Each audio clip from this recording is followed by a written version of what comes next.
Excelente. Bueno, pero sería interesante conocer de esas memorias, ¿no? Los hechos más destacados que ha realizado el instituto. Mira, Georgie, qué buena pregunta. El instituto trabaja en tres frentes. El primero es que el instituto tiene bajo su responsabilidad el secretariado técnico, no el de la presidencia, que ya no existe, sino el secretariado técnico del Consejo Nacional de Inmigración. En segundo lugar, el instituto tiene la responsabilidad de formar técnicamente a todo el personal que trabaja en la Dirección General de Migración en materia de inspectoría e interdicciones a los inmigrantes irregulares.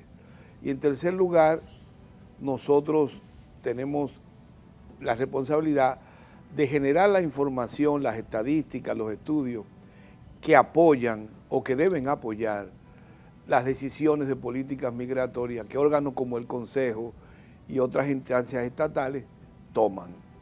En esos tres campos, yo te puedo decir que en el instituto hemos logrado fortalecer e institucionalizar todo un programa educativo en la Escuela Nacional de Inmigración que nosotros dirigimos bajo la responsabilidad del instituto, y allí no solo se forman ya hoy día los inspectores, sino que también hay un programa que es importante que se sepa en este país, en el cual se entrena en materia de derechos humanos, en materia de trato personal, de manejo de conflictos, al personal que trabaja las interdicciones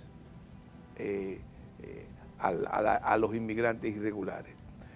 Además, en el instituto hay toda una maestría de alcance internacional en el cual participan profesores de diversas universidades como Georgetown, Flaxo, ¿cómo se llama? Princeton University, y hay estudiantes de todo el Caribe que son estudiantes. Y la idea ahí es crear el personal técnico de alto nivel que debe tomar decisiones importantes en materia de gestión migratoria. Esto es algo callado que yo no lo cacareo, pero es imprescindible para poder algún día tener una gestión migratoria moderna. Y finalmente, las investigaciones. Nosotros tenemos programas, por ejemplo, un programa muy interesante mediante el cual generamos permanentemente estadísticas en materia de demanda de mano de obra inmigrante, que ya está institucionalizado. No te trajimos ese libro. Hoy podemos hablarte de cuántos inmigrantes trabajan en la agricultura, estamos estudiando la construcción. ¿Cuántos?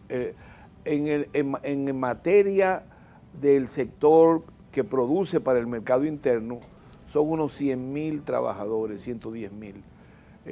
En bananos son unos 20,000, en azúcar son unos, no pasan de 17,000.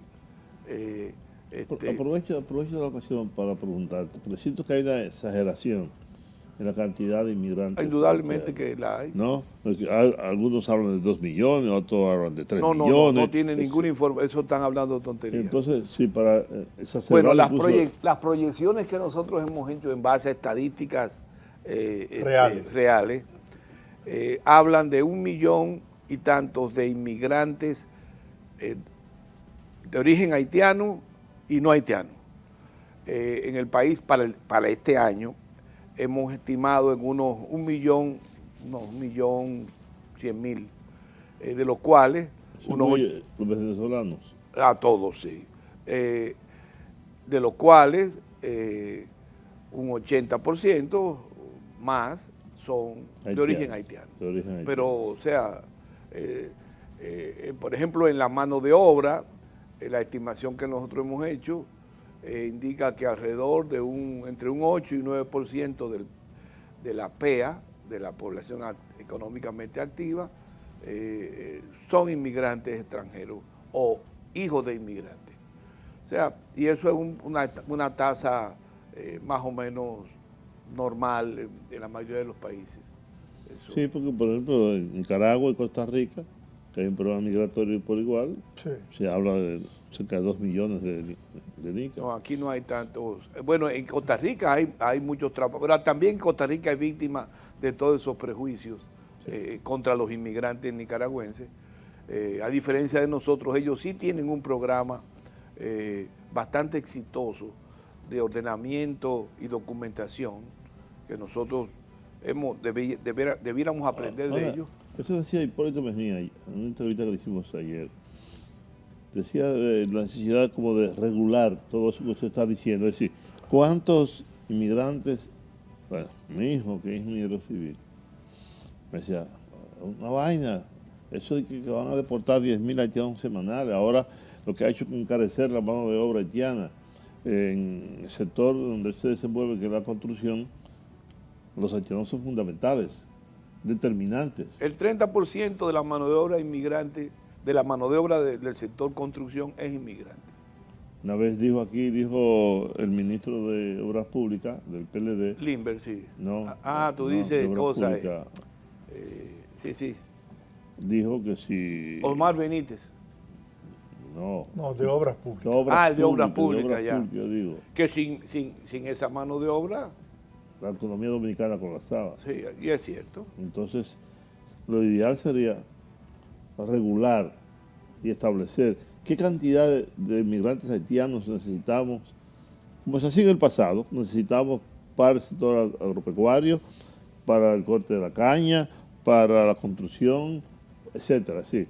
Tener claro todo eso, pero ahora... Y regularlos. Por supuesto, claro, previo a una regulación.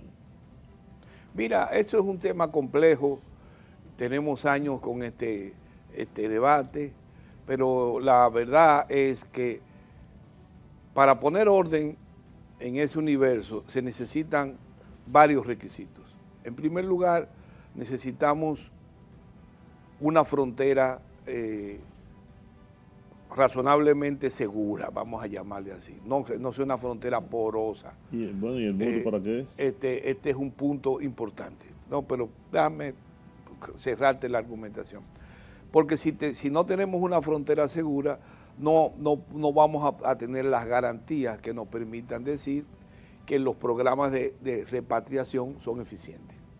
Ese es un primer punto. El segundo punto es que tenemos que admitir de una vez por todas que sin regulación y sin documentación no hay programa de repatriación, por significativo que sea, que pudiéramos decir que sea exitoso. Porque siempre vamos a tener el bache del retorno. En tercer lugar, es importante que nosotros lleguemos a un acuerdo entre Estado y empresariado, mediante el cual se genere un esquema de política que ordene la entrada de flujos en función de las necesidades de sus trabajadores, que es lo que tú estás diciendo. Y en cuarto lugar, yo diría que es importante que nuestras instituciones que se encargan de manejar la gestión migratoria sean fortalecidas, sean modernizadas, se genere el personal técnico calificado para poder armar las políticas y ejecutarlas. Sin esos elementos que se conectan todos, nosotros no vamos a avanzar mucho, por más que hablemos. Perdón, me había que agregar a eso que estás diciendo correctamente a la situación haitiana. Porque claro, de este lado, el problema coyuntural es que en Haití, evidentemente, el Estado se ha derrumbado y restablecer el orden institucional en Haití va a coger un tiempo. Por eso yo insisto en que, si bien esto es una realidad, eso debe a nosotros hacernos mucho más firmes en la idea de que del lado dominicano nosotros tenemos que fortalecer nuestra propia institucionalidad.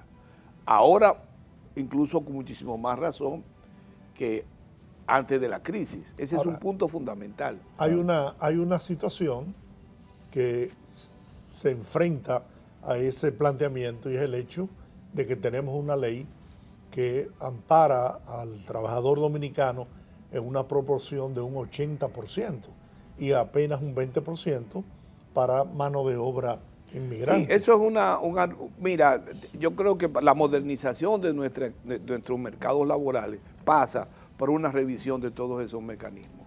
Eso me parece Eso a mí. es imposible. Porque no podemos organizar la economía en función de la formalidad solo jurídica.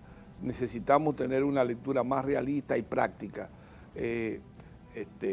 Hay que cumplir la ley, pero evidentemente habrá que buscar un mecanismo que permita revisar esto. Claro, por supuesto. Eso a mí me parece.